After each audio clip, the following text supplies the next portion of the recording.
Having bought a Jensen Interceptor in 2018 and uncovered its remarkable provenance. Oh my word, look, look at that. That's it, that's the car. 2 years of restoration makes this the boys' longest and most expensive project to date. That's a bit more than a skim. To get a return on their huge investment, every inch of the car will need to be perfect.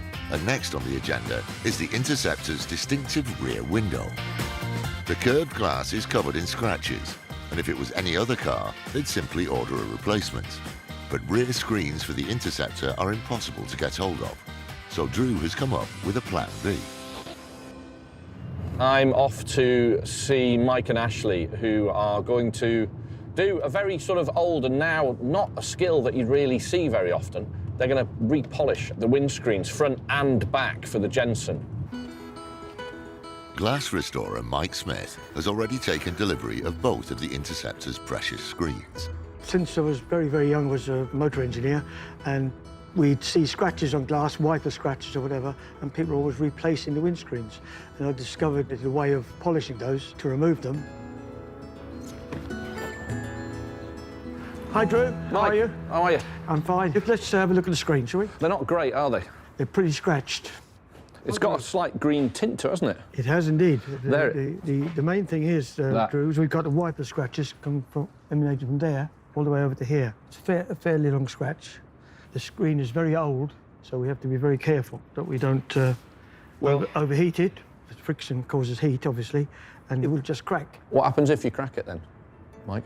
You've got to find another screen.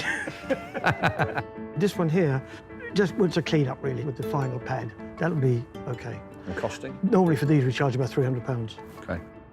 Not a lot of money for such a lot of work. It's taken a long time to find somebody who can do this and do it properly. Mike's unique skills will continue long after he retires, as he's passed on the secrets of his process to his apprentice, Ashley. Fire away, Ashley. I'm not putting a lot of pressure on it all, I'm just letting the pad do the work. Are you stopping now because of the heat? We're just being extra careful. Feel the heat now. Oh yeah, look at that. That's hot as a piece of toast. After buffing first with a coarse, then with finer pads, Mike's own recipe for liquid glass polish creates the crystal clear finish. I can hardly watch now, it's making me tingle. This is a bit messier.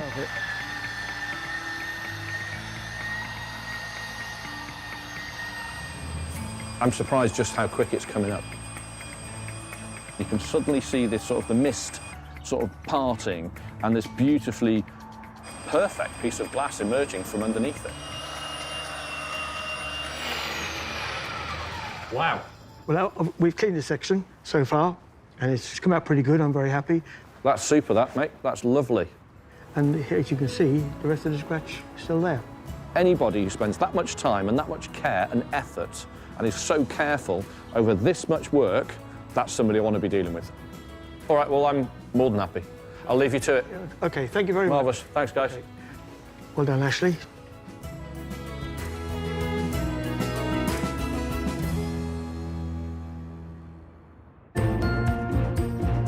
At Wood & Mortimer, the painstaking repairs to the bodywork are finally complete. And the car is being returned to the original metallic royal blue it wore when it began life as a factory demonstrator.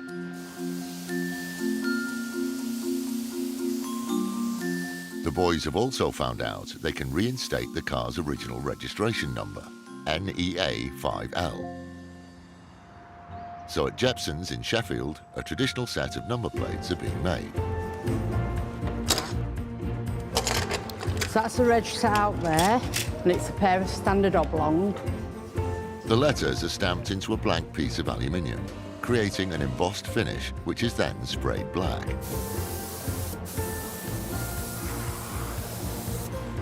Using thinners, the paint on the raised surfaces is now delicately rubbed away, which reveals the shiny silver letters underneath.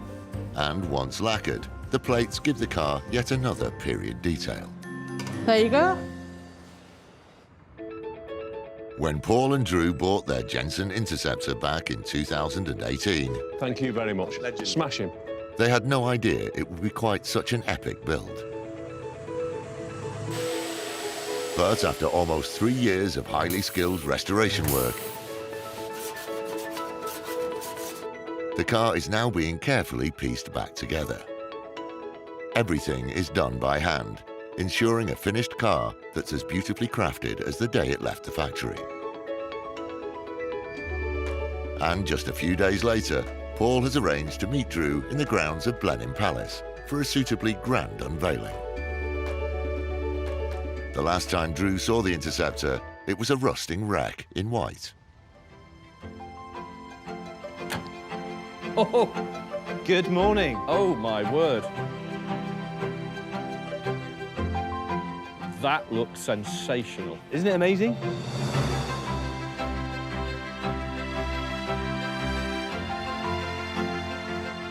So I arrived today, and then around the corner is a quintessential British icon and Blenheim Palace. Not that I want to, but I can actually see your face in this bit. God, that's beautiful. I know. That's genuinely beautiful. This thing is so damn handsome. It has that thing which I love about good design, where it can be very, very feminine, but brutal at the same time. As you know, the best thing about this car is all of these panels are the genuine replacement panels made from the same press tools that made the car in the first place. That's as good as you'll ever get, isn't it? I'm amazed. There's not much of the original car left on the outside, but what is amazing is, if you look on the inside, as you know, we've managed to save so much of the car. So that's all the original trim re-economised. It is. Wow. So it looks incredible. All the original dash. Everything works now as well, which is beautiful.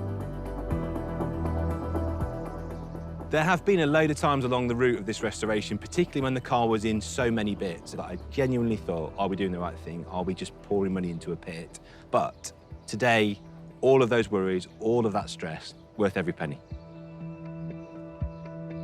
Go on then, hit me with the price. 22.5 grand we paid for the car. We have now spent over £70,000. On top of that? No, that's the total bill. So we need to sell a car for 85 grand, really. The provenance is faultless, isn't it? Yeah. Absolutely faultless. So I'm hoping somewhere in that pile of paperwork is an extra 5 grand.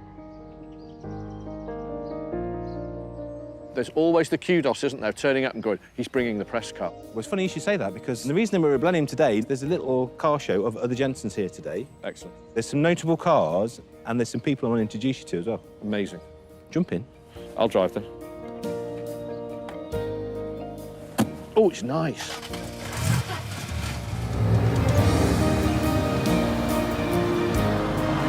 This is very much the thing of the landed gentry, to drive up to a country home, down your private driveway, in your Jensen Interceptor, looking, I have to say, the absolute business. I'm so glad we saved it, aren't you? Definitely. It's lovely. There you go, look. There's a reunion for you. The boys have arranged to meet Jensen specialists Matthew and Leah Gilliard-Watts to show them the finished Interceptor. The important bit when you are restoring these cars is to use original pressings and get it right. So you've done a good job there. Everything's lead-loaded, hand-filed. There's not a skim of filler in this car. That's what I like to hear. I'm really glad we didn't throw the towel in. That car needed to be saved. We were the right people to do it. That will now go on, have another rich and interesting history to go on top of the one that we already have found for it. It's an incredible little car.